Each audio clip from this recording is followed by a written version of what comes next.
Hello, happy Thursday. So today I'm going to be doing my poetry seminar on I Look at the World by Langston Hughes.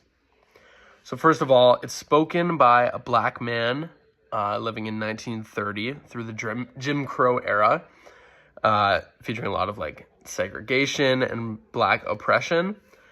And the topic kind of revolves around how black people were restricted by society at the time. However, they could kind of work together to transform the way they were seen. The tone kind of switches from being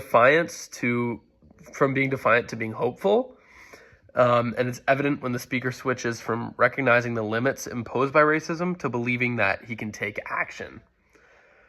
That I was saying this kind of suggests that Hughes' message from this poem could be that awareness of oppression may have been the first step to actually making the change for the better.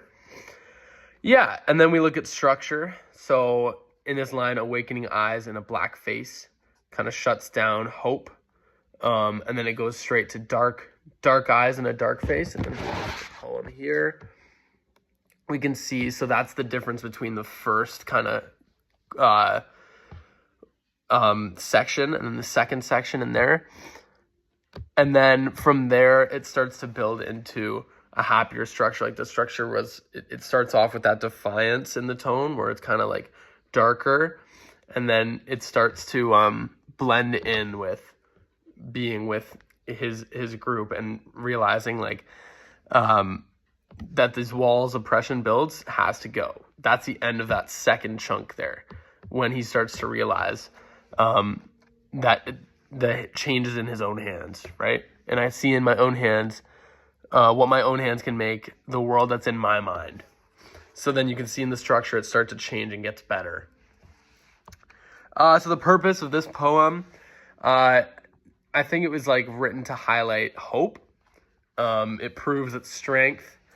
The strength that our narrator has to recognize he is with comrades and believe that together they can overcome oppression and what they're kind of in. Brilliantly written. I'm going to look at a few literary devices used in it, or figurative language.